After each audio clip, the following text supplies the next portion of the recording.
आदमी ने पूरे जोर से 100 कद्दी का एक बड़ा पत्थर उठाया और आसमान की तरफ फेंक मारा। दुश्मन अभी सदमे में ही था कि लड़की ने मौका देखकर बारूद से भरा मटका सीधे उसकी तरफ उछाल दिया, लेकिन दुश्मन ने झट से उस मटके को लात मारकर चूर चूर कर दिया। बारूद हवा में फैल गया और ऊपर फेंका गया पत्थर उसी पर आ गिरा, जिससे जोरदार धमाका हो गया। लेकिन सबकी हैरानी तो तब बढ़ गई जब देखा कि दुश्मन को जरा सी भी चोट नहीं लगी, बस उसके कपड़े फट गए थे। धमाके की आड़ लेकर दोस्त और लड़की वहां से भाग निकले। दुश्मन ने ये देखा पर पीछे नहीं आया। इस आदिम दुनिया में बिना दवाई दवा के लड़का तो पक्का मर जाता, लेकिन क्या वो सच में मर गया था? दोस्त उसकी जान बचाने में लगा हुआ था। छाती दबाना, मुंह से मुंह सांस देना, लगभग उसका पहला किस ही दे डालता। लड़की ने ये देखकर उसे जल्दी से रोक लिया और बोली कि लगता है लड़के ने जानबूझकर दुश्मन को अपनी गर्दन पर वार करने दिया था। दोस्त को याद आया कि लड़का कुछ दिनों से बार बार गर्दन घुमा रहा था, जबकि ये उसकी कोई आदत नहीं थी। उन्होंने उसे पलटकर देखा तो उसकी गर्दन के पीछे पत्थर का एक टुकड़ा धंसा हुआ मिला। लड़का पहले बता चुका था कि जब पत्थर की जड़ता टूटती है तो शरीर की चोटें भी ठीक हो सकती हैं। दोनों ने तुरंत पुनर्जीवन वाला द्रव निकाला और उसकी गर्दन पर डाल दिया। दोनों की धड़कनें तेज थीं, निगाहें उसकी गर्दन पर टिकी थीं। पत्थर में दरारें पड़ती दिखीं, पर काफी देर इंतजार करने के बाद भी लड़का नहीं जागा। ये देखकर दोस्त का दिल टूट गया। उधर बारिश थमने लगी और हल्की सी धूप की किरण फूटी ही थी कि अचानक दोस्त को लड़के की आवाज सुनाई दी। दोनों ने मुड़कर देखा, वो उठ चुका था। दोस्त खुशी से दौड़कर उसे कस के गले लगा लिया। लड़के ने फिर एक नया मिशन दिया, दुश्मन की तरफ वापस जाना। जैसा कहा जाता है, सबसे खतरनाक जगह ही सबसे सुरक्षित होती है। जब तक वे ये राज नहीं खोलेंगे कि लड़का जिंदा है, दुश्मन उन्हें नुकसान नहीं पहुंचाएगा और यही मौका होगा जानकारी इकट्ठा करने का। और लड़का खुद जाएगा उस रहस्यमयी शख्स को ढूंढने जिसने पहले धुएं का संकेत भेजा था, ताकि उसे साथ जोड़ा जा सके। इधर जैसे ही दुश्मन को पुनर्जीवन द्रव मिला, वो जरूर कई जवानों को जगाकर एक नया ताकत से चलने वाला साम्राज्य बनाएगा। उसे हराने का एक ही तरीका है, विज्ञान से लड़ना। जल्द ही सबने भारी मन से अलग अलग रास्ते पकड़ लिए। इंसानियत को बचाने के लिए ये करना ही था। लेकिन उधर दुश्मन की तरफ एक रहस्यमयी शख्स उसका पीछा कर रहा था। उसे लगा दोस्त बदला लेने आया होगा। प्यारी सी लड़की हाथ में फूल लेकर धीरे धीरे आगे बढ़ रही थी, लेकिन अगले ही पल उसने अचानक एक खंजर निकाला और लंबे बालों वाले आदमी पर वार कर दिया। उसने आराम से उसका वार रोक लिया, फिर भी लड़की रुकी नहीं। वो लगातार उस पर हमला करती रही। थोड़ी बातचीत के बाद लंबे बालों वाले आदमी को समझ आया कि लड़की पत्थर से दोबारा जिंदा नहीं हुई थी। वो तो यहीं की पैदा हुई प्राचीन इंसान थी। वो उस पर इसलिए हमला कर रही थी क्योंकि उसने अपनी आंखों के सामने एक लड़के को बेरहमी से मरते देखा था, जो उसे बचाने की कोशिश कर रहा था, और उसे लगा था कि उसी आदमी ने उसे मार डाला। इसलिए वो बदला चाहती थी। लेकिन लंबे बालों वाले आदमी को कोई फर्क नहीं पड़ा।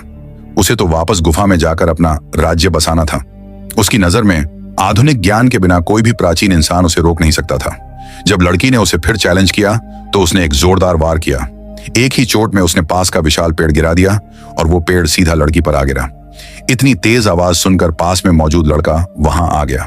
जिज्ञासा में वो देखने आया कि आवाज क्यों आई, और तभी उसे वही इंसान दिख गई जिसे वो ढूंढ रहा था। लेकिन करीब 1 टन वजन का पेड़ वो हटा नहीं पा रहा था। तब उसने पुली बनाने का फैसला किया, वही खोज जो महान वैज्ञानिक आर्किमिडीज ने बनाई थी। रात को दोनों आग जलाकर उसके पास आराम करने लगे। लड़की ने बताया कि वो पास के एक प्राचीन जनजाति से आती है। वो लड़के की मदद करना चाहती थी ताकि वह लंबे बालों वाले आदमी के राज्य के खिलाफ लड़ सके। वो उसे अपने गांव ले जाकर और भी साथी दिलाने को तैयार थी। अगली सुबह लड़की गर्म झरने पर गई और एक घड़े में गर्म पानी भर लिया। असल में वो ये अपनी बहन के लिए करती थी, जो बचपन से ही कमजोर और बीमार थी। एम्बर रोज इतना लंबा रास्ता तय करती थी सिर्फ अपनी बहन को गर्म पानी से नहला सके इसलिए। लेकिन इस बार लड़की घायल थी और चलते चलते लड़खड़ा गई। अच्छी बात यह हुई कि लड़के ने उसे पकड़ने की कोशिश की, लेकिन दोनों ही नीचे गिर पड़े। थोड़े ही समय में लड़के ने आसपास की चीजों से स्टोन एज की पहली गो कार्ट बना डाली। उसने लड़की को बताया कि उसने कल की पुली को बदलकर यह गाड़ी बना दी, लेकिन लड़की ने तुरंत कह दिया कि वो गलत दिशा में जा रहा है। जब रास्ते में एक्सीडेंट हुआ, लड़की तो आसानी से बच गई, लेकिन लड़का मुंह के बल गिर पड़ा। फिर भी वे लोग गांव तक पहुंच गए। गांव का आकार देखकर लड़का दंग रह गया। वहां बूढ़े थे, बच्चे थे और करीब 40 बड़े लोग थे। किसी को भी आधुनिक ज्ञान नहीं था।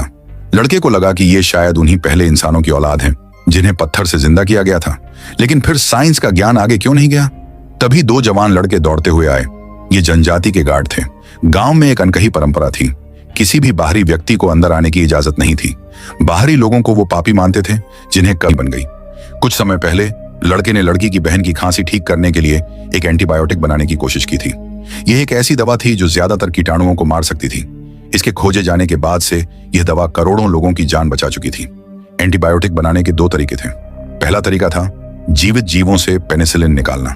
लेकिन एक ऐसी दुनिया में जहां हर तरफ सिर्फ पत्थर थे, पेनिसिलिन निकाल पाना लगभग नामुमकिन था। इसलिए उन्हें दूसरा तरीका अपनाना पड़ा, चट्टानों से सल्फा दवा निकालना। यह काम बहुत मुश्किल था और इसके लिए कई लोगों की मदद चाहिए थी, लेकिन लड़का बोल ही रहा था कि उसके साथी पहले से ही जोश से भर गए थे। जल्द ही लड़के ने पूरे प्रोसेस को आसान भाषा में समझा दिया। सबसे पहले उन्हें लोहा रेत इकट्ठा करनी थी। लड़का सोच रहा था कि उसे कैसे इकट्ठा किया जाए। तभी उसने देखा कि एक साथी पानी का घड़ा लेकर आ रहा है और घड़े पर चुंबक लगा हुआ है। सभी ने चुंबक की मदद से नदी से लोहा रेत निकालनी शुरू कर दी। अगली सुबह तीनों फिर नदी पर और रेत इकट्ठा करने पहुंचे। लड़की दोनों से ज्यादा तेज काम कर रही थी, क्योंकि लड़का और उसका साथी गांव वालों की नजर में जादू करने वाले लोग थे, इसलिए गांव वाले उनकी मदद नहीं करते थे। जब तीनों मेहनत से काम कर रहे थे, तभी नदी में एक तरबूज बहता आया। अचानक पानी से एक छोटी लड़की बाहर निकली। उस लड़की का नाम ही तरबूज था। गांव के लोग उसे भी पसंद नहीं करते थे। जब तरबूज ने उन्हें सामान इकट्ठा करते देखा, तो वह भी मदद करना चाहती थी। वह छोटी थी, लेकिन लड़के के विज्ञान वाले राज्य को और लोगों की जरूरत थी, इसलिए उन्होंने तरबूज को भी अपने साथ रख लिया। कुछ ही देर में उन्होंने इकट्ठा की गई लोहे की रेत को कार्बन के साथ 4:1 के अनुपात में मिला दिया। फिर सबने पूरी ताकत लगाकर भट्टी में हवा फूंकी, जब तक तापमान 1700 डिग्री नहीं पहुंच गया। भट्टी की आग से चारों को बहुत गर्मी लग रही थी, लेकिन उनकी ताकत कम पड़ रही थी और लोगों की जरूरत थी। उसी समय लड़के को एक उपाय सूझा।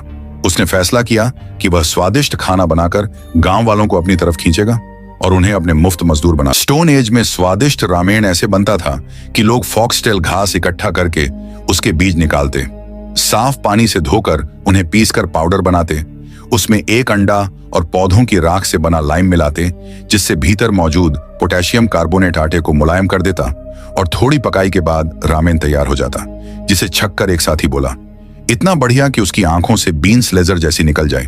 पर लड़के को स्वाद फीका लगा, लेकिन प्राचीन लोगों के लिए यह सबसे बेहतरीन खाना था।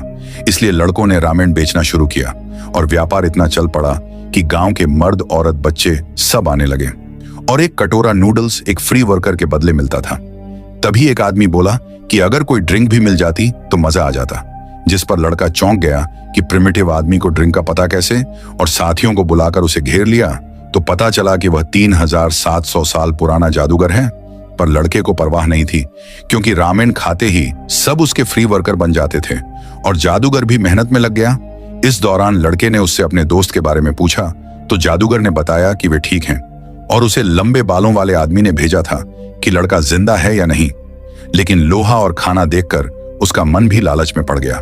फिर भी लड़के ने कहा कि उसका लक्ष्य इससे बहुत बड़ा है, और अगली सुबह उसने पिघला लोहा सांचे में डालकर स्टोन एज का पहला आयरन बनाया।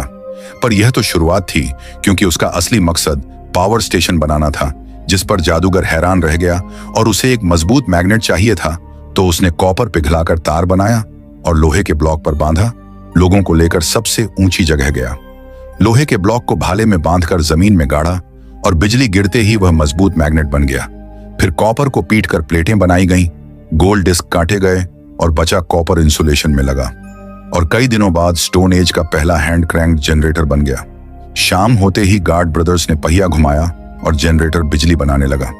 लड़के ने भुने बांस के रेशों को लाइव कॉपर वायर से जोड़ा और 3700 साल बाद इंसानों ने एक बार फिर अंधेरे को हरा दिया।